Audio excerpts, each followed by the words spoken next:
fiction, science fiction, horror, fantasy, crime, LGBT, thriller. You have now entered the House of Mystery with your hosts, Eric Shapiro, David North Martino, John Copenhaver, and Al Warren. Heard on KCAA 106.5 FM Los Angeles, 102.3 FM Riverside, and 105.0 AM Palm Springs. Welcome back into the House of Mystery, and we're at the interview part of the show. We are covering true crime today, the book Checkmate, the Wallace Murder Mystery, and it's written by Mark Russell, who's on the line. Thank you for being here, Mark. You're welcome, Al. Great to be here. Well, Mark, this is quite the story. Now, I've heard a little bit about this before. How did you get into this story? Like, what led you down to this story? Because I believe it took place in, 1931. So what got you there? Yeah, it did. When I was about 9 years of age, I live in Liverpool where the crime took place. I remember an advert coming on television, one night for about a drama documentary that was going to come on, and it was called Who Killed Julia Wallace? And I was, mesmerised by the screen, Mm-hmm. It looked like someone brandishing a poker back and forth and a woman lying on the floor dead. And my mother came in the room, and I said, have you seen this?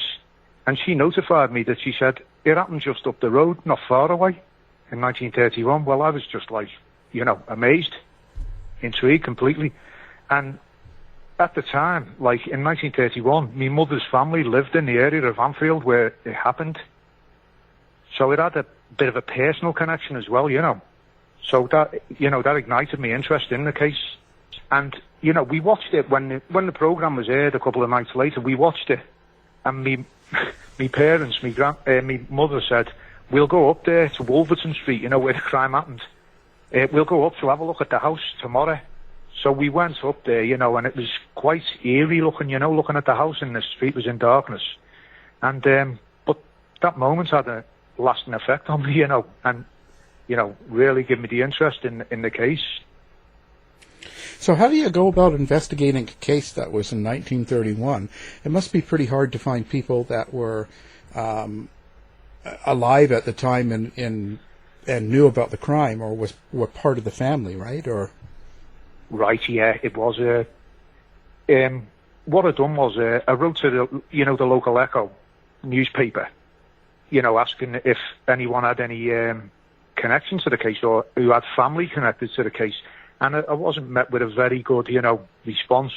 But one person did contact me, and it was a man named Harry Williams, and he told me that his father was the first policeman on the scene, at the crime, at the murder, on the night in question in 1931, and I got contact with him. But what I did do is, go, through all the newspapers at the record office, from the time, the contemporary newspapers.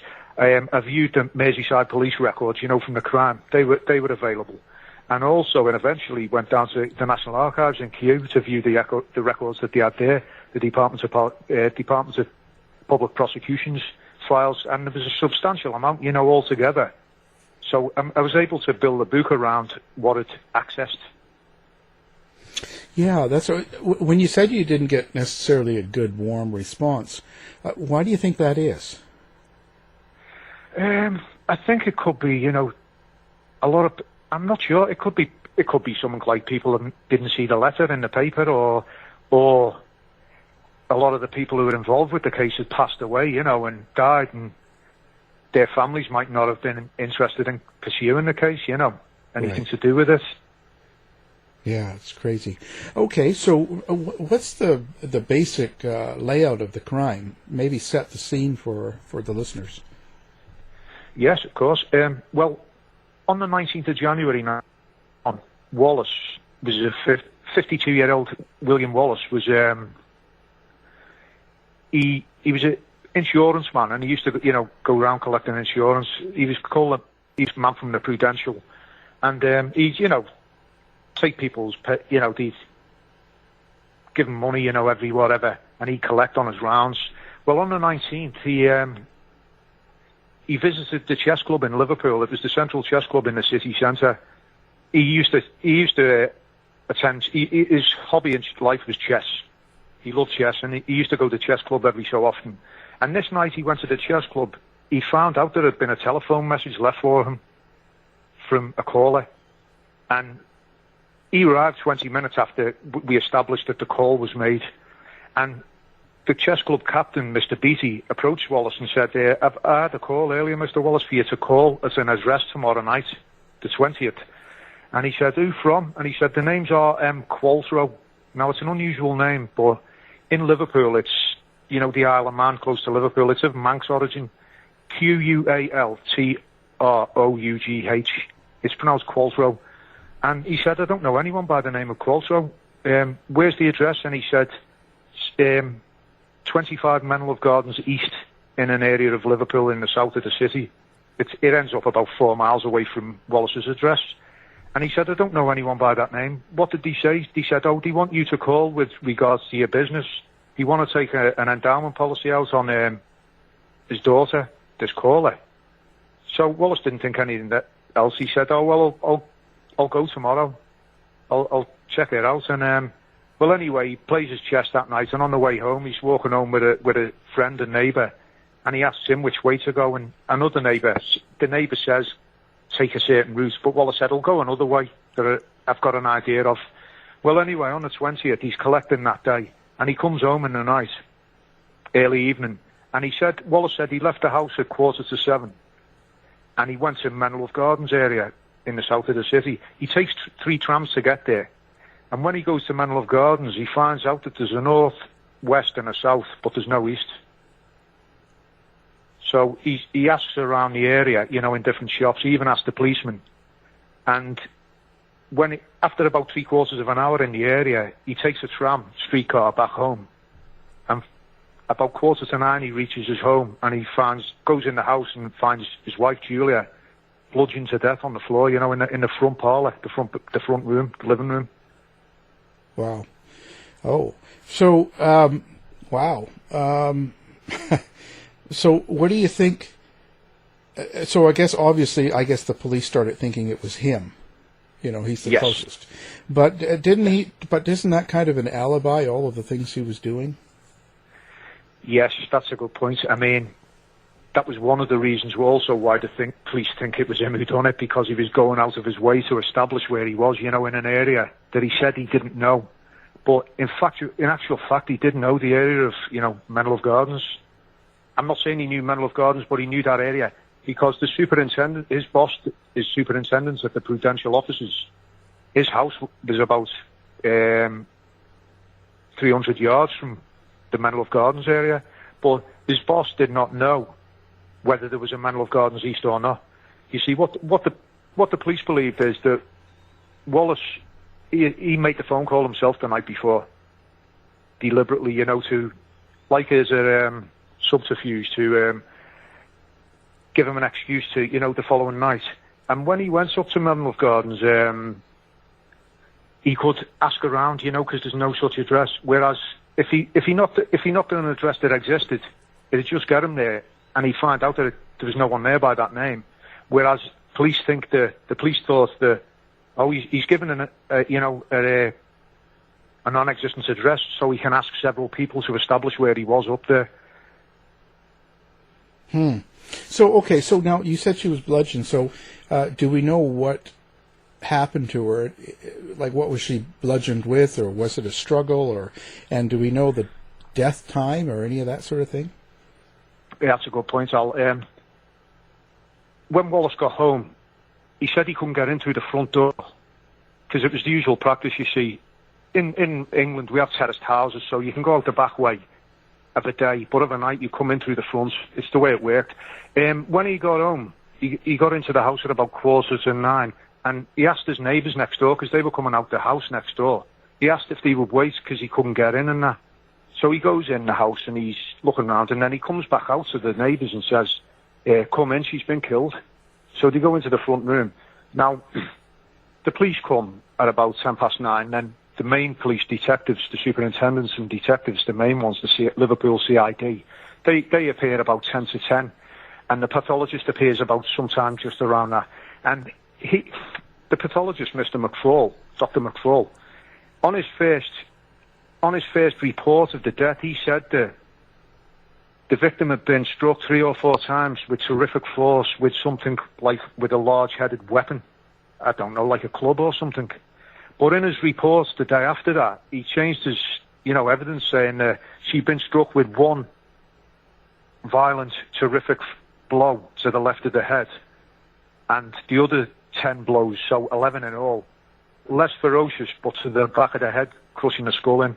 Now, the scenario in the front living room, where it happened, was there was a Macintosh close to her, and it had burn marks on it, ashes, and her dress also, her skirt also had burn marks on it from the rings. What they said was that she'd been leaning over the gas fire, and she'd been struck unawares. She wasn't, so in other words, that she was comfortable with whoever was in the room with her. And, but Dr. McFall said that, she'd have been killed instantly with the first blow, and would have been, the other 10 blows would have administered. She'd have been dead within 30 seconds, definitely. So it's unusual. So what do you know about their marriage? Were they getting along? Had they been fighting? Was there issues? Or was there, what would be the motive of him killing her? It's a good point. I mean, the neighbours and everyone who knew them said they seemed a devoted couple, and they seemed all in all to each other. The neighbours next door, the neighbours they met in the backyard, Wallace met, the Johnstons, said they'd never heard any noise, or any arguments between them. But the point is, Wallace was 52 at the time, and he said my wife, who I believe to be 52 as well, or 53. But it only came out 20 years ago in 2001 that she was actually 17 years older than Wallace. Now, that was not known at the time by the police. They never investigated Julia's background or anything. Now, whether people say, that's, she was a pensioner at the time, and he was like, he'd got tired of her, and, but no, at the trial, the defense, the prosecution said they could not find a motive, like, they couldn't, they couldn't deny that they seemed all in all to each other, the Wallaces, and, they were happily married. Did he have an insurance policy on her? Well, she was insured for £20, which I suppose by today's amount of money, I'm not sure what that would be in today's. And she had a bank account of £90, but Wallace himself had an account for £152 himself. But it's a good point, because people say, he wouldn't have murdered her for such a low, insurance policy. But the same people say that he went up to, when he went up to the Menlove Gardens area to gain a commission from the possible business with this Qualtro, he was doggedly going after it. So I say that, people who say he wouldn't kill her for £20, which I'm not saying he would, but they seem to forget that they're quick enough saying that he would doggedly gain a commission of the equivalent of £20 as well. But as I say, the prosecution at the trial said they couldn't suggest a possible motive, but I think that different people say, like you're saying at the start, when a spouse is murdered, they immediately look at the spouse, won't they? Yeah, usually. Yeah. Yeah. Well, that's interesting. So there was no real motive, or nothing that sticks out particularly. It could have been maybe the money, or not that it's a lot. So how did they prosecute him? Like, what evidence did they have against him? Well, the police investigations went on for about 13 days, and they were trying to get enough evidence, but most of the evidence they got was circumstantial. They couldn't. Also, that within a couple of days, the police put a call out, to the post offices to find out if the phone call could be traced. Now, in 1931, you know, it was quite a difficult thing to do. But, ironically, Al, the police managed to trace the call because the caller had acted in an erratic manner in the phone box because the call took 3 operators to get the call through to the chess club. And when they found out that the call had been traced, it emanated in a call box 400 yards from Wallace's house. So the police immediately thought, oh, well, Wallace has come out of his house, made the phone call, and made his way to the chess club. Yeah, I kind of think that too. I mean, that's pretty weird. That, wow. So they ended up convicting him. Then, how long did that take? He went to the committal proceedings, you know, a magistrate's court, we call it in Britain, where, you know, to see if there was a case to answer for.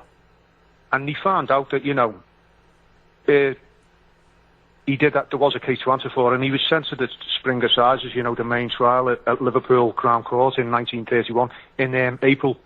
And he was a 4-day trial. You know, trials last a lot longer now, but in them days, like, it was a 4-day trial. And the jury found him guilty.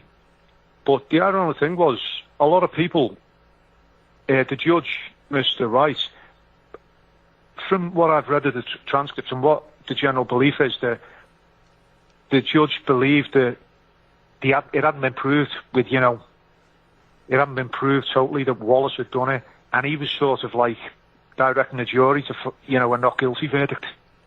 But the ironic thing was, the jury found him guilty, and then within 10 days, his solicitors put Wallace's appeal in, you know, to be heard. Now, it didn't look very good because there'd only ever been 2 times where appeals had been turned over and overturned in British law, and there was never one with the same, like, background of the Wallace case.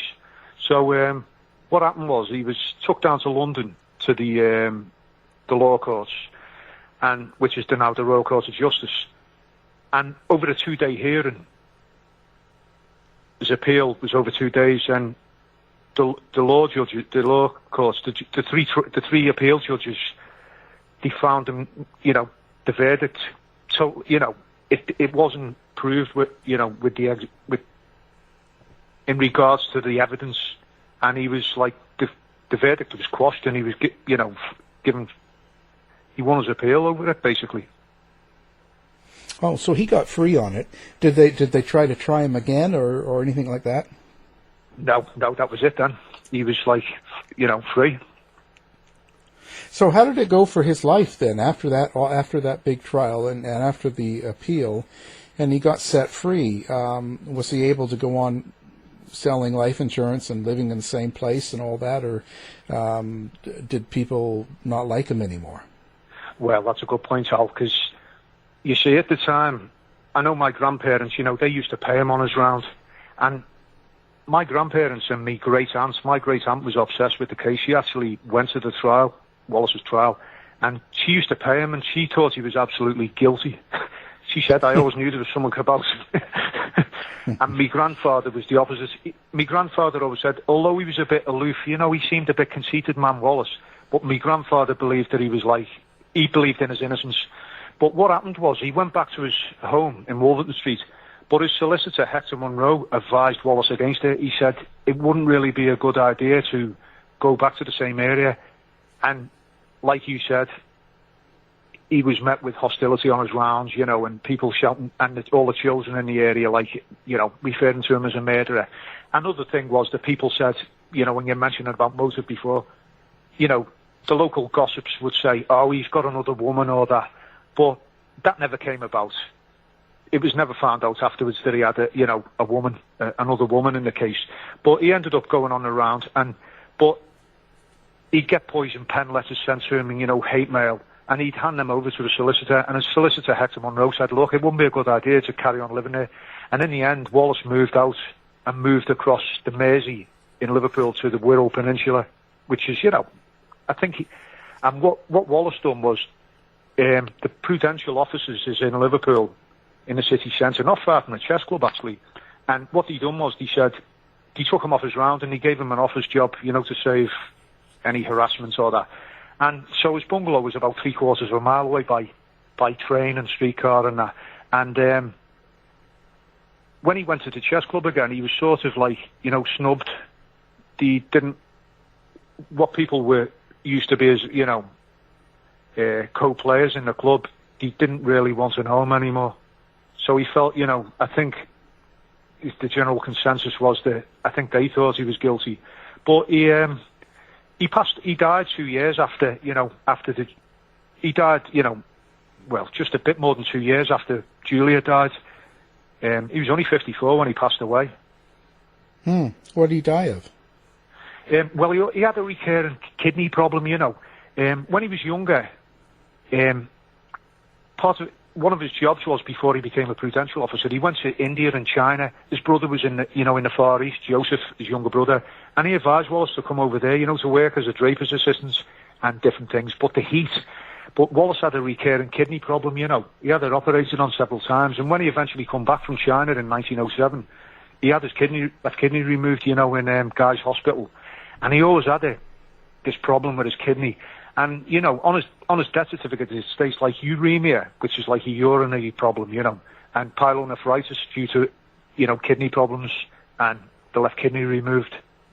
So he barely lived, you know, 2 years after his wife. Well, did they have any kids or anything like that, or not at all? No. Didn't have any children, no. How long were they together? Was this like a second marriage for them, or was this something they'd been together a long time? They met in 1911, and they married in 1914. So they'd been together nearly 17 years. Neither of them had been married before, you know. Wow, it's quite strange. So I'm taking it that the jury found him guilty primarily because the phone call came from a phone box that was fairly close to his own place. Right. Yeah. So that was really kind of the main piece of evidence that they had. Yeah, I think so. Well, yeah. And wow. Sorry. No, so that's crazy that they could find him guilty on that. What's your thoughts on that? I mean, it does sound kind of hokey, because if someone's looking for insurance, I mean, did they all have phones in their homes back then, or did everybody use a phone box? No, the thing is, no one really had phones. I mean, Wallace didn't have a phone at home, and a lot of people didn't. And one of the prosecution, what stated to him was, well, have you ever had a message like this left here at the chess club before anyway? And he said, no, never.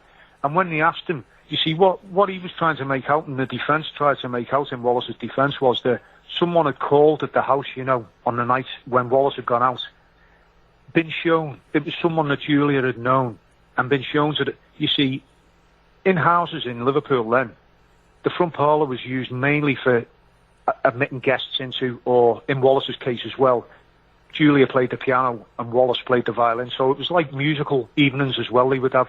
But the belief was that someone knocked and Julia showed the killer into the front room. Obviously someone she knew because she felt relaxed with, and like you're saying, there was no struggle. She turned her back to light the fire up because it being a cold night, and that's when she was struck over the head. But on Wallace's first statement, when the police asked him, can you think of anyone who would have done this to your wife? His remark was, I have no suspicion of anyone. But yeah. In his second statement, he starts saying that there's a couple of men that used to work with him at the Prudential. Now, in Wallace's defence, people say, oh, well, hang on. If she's admitted someone to the house, have you got a list of people who she might have admitted? Now, Wallace gave this list of different people, like friends of his, but he put these two workers in. One was called Richard Gordon Parry, and one was called Joseph Marsden. Now, Parry was 22 at the time, and he'd done some of Wallace's round for him when Wallace was ill about 2 or 3 years before. Now, being a young fella, he was a bit like, you know, he was a bit brash, this young fella, and some of Wallace's collection money, he noticed that some of the accounts hadn't been cashed in. In other words, he'd been pocketing some of the money, Parry. But when the police investigated Parry and Marsden, they both had alibis for the night of the murder. So it was neither of them. But people now are still touting Parry as being a killer, but it wasn't him. And when you look at it, you know, you can't look really further than Wallace. I mean, myself personally, he acted in a strange manner. He was a very precise person, Wallace, and he was very intricate in everything he done. People say the chess, being into chess and counter moves, he's deliberately done it, to make the perfect murder. I don't look at that. I think that for someone who was so, he was an intelligent man. He was into chemistry and everything. He gave lectures in chemistry, in Liverpool for about 5 years in the 1920s. And, but I just think for those 2 nights, the night of the phone call and then the night of the visit to the Menlove Gardens area for the non-existence address, he acted rather in a ridiculous, strange manner. That was the address, people said to him the day after, you work for the Prudential, an insurance firm. Haven't you got a directory of Liverpool with a map in? And, you never consulted a map. And he said, I didn't think of it, which to me is totally against his character. Because everything he'd done was usually by the book, Oh, I wonder, so did they check to see if she had been sexually assaulted, or did they do that back in 31? No, they did. I mean, Professor McFall, he said when he'd done the post-mortem, the day after on the Wednesday, he said when he was removing the clothes from the victim, she was wearing like a diaper. She was incontinent. Oh. Yeah. Jeez, before the depends. Yeah. Well, then, but okay. So when he came home and found her, and then reported it to the neighbors and the police, when the police come, did they check to see if he was covered in blood or blood spatter or anything like that? Or yeah, good point. I mean, one thing with it all is that was one of the things my granddad believed in his innocence for, and even myself, I can't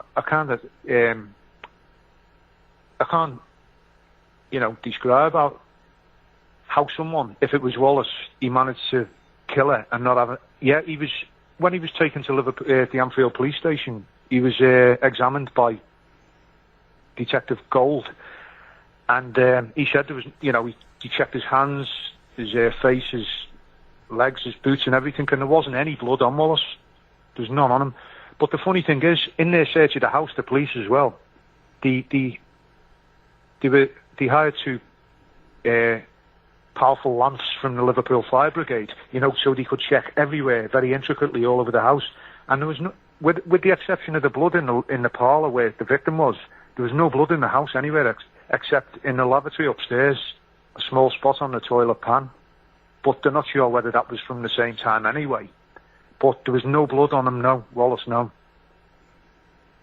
Wow, sure, a strange case. Yeah.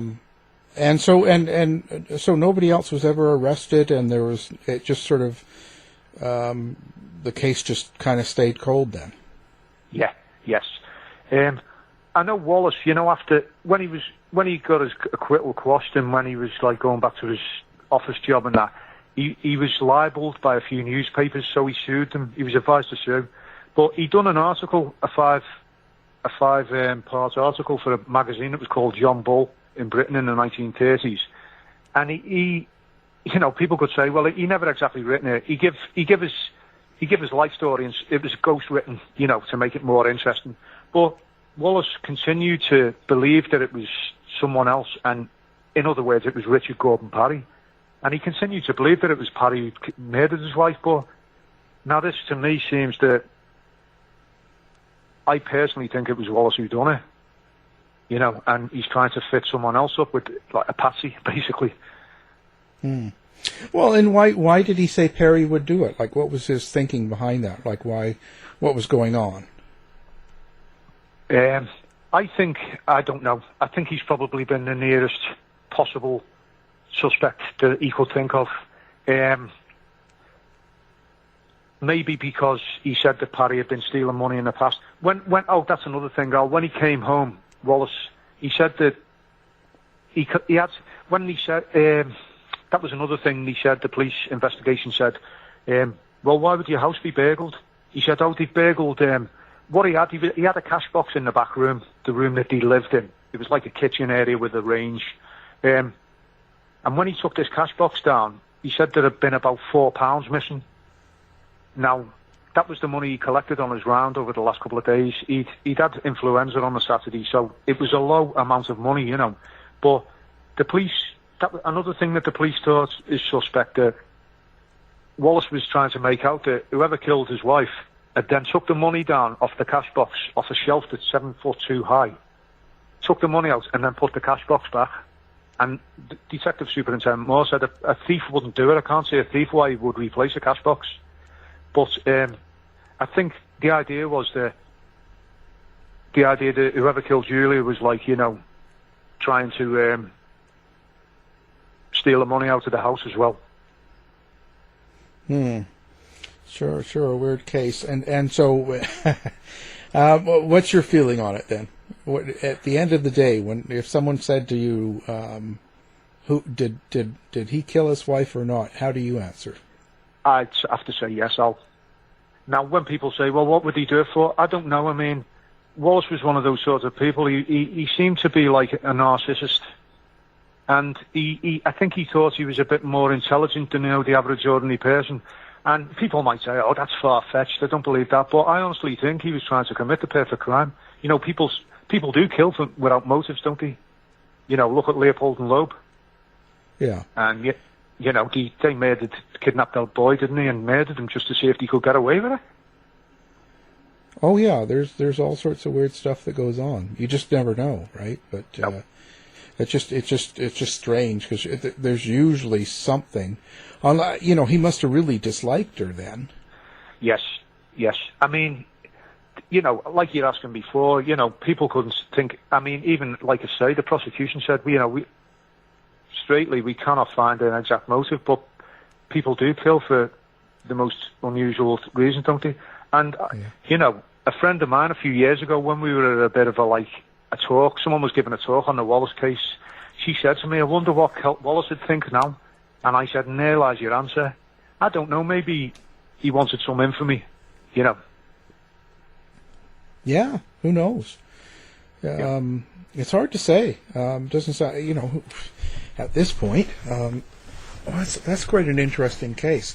Wow. So now, where do people find your book now? Your book is available where? The publisher called Mango publishes but it's eventually, I think it's going to eventually be on Amazon, you know, and Book Depository and places like that. Right. Well, we're going to have the book up on our website as well, so people can do one click and pick up the book when they're listening or after they listen, so they don't have to search for it. We'll have that all up there. And so what's next for Mark Russell? Are you going to do some more books like this, or follow true crime? Or well, this one took me about 10 years, Al. So, you know, the amount of research I put into it. Oh, it's totally enjoyable, but there was times I felt like, you know, forgetting it. Yeah. Possibly, yeah. Probably another case, yeah. Oh, yeah. Well, I mean, there's nothing but time. No. Nothing but time, especially with COVID, right? You can spend lots of time doing it. Right. Yeah, I don't know. Yeah. Well, it's been an interesting conversation. Our guest has been Mark Russell, and the book we're talking about is Checkmate. It's the Wallace murder mystery. Thank you for being on the show. You're welcome, Mal. It was great to speak to you. And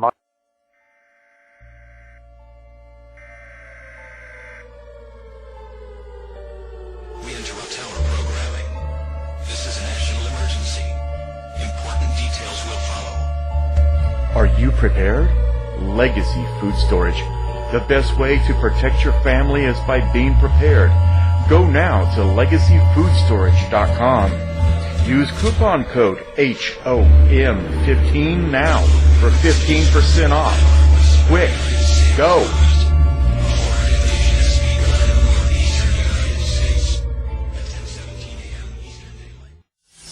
To find out more about our show, guests, or to listen to past shows from our archive, please go to www.houseofmysteryradio.com.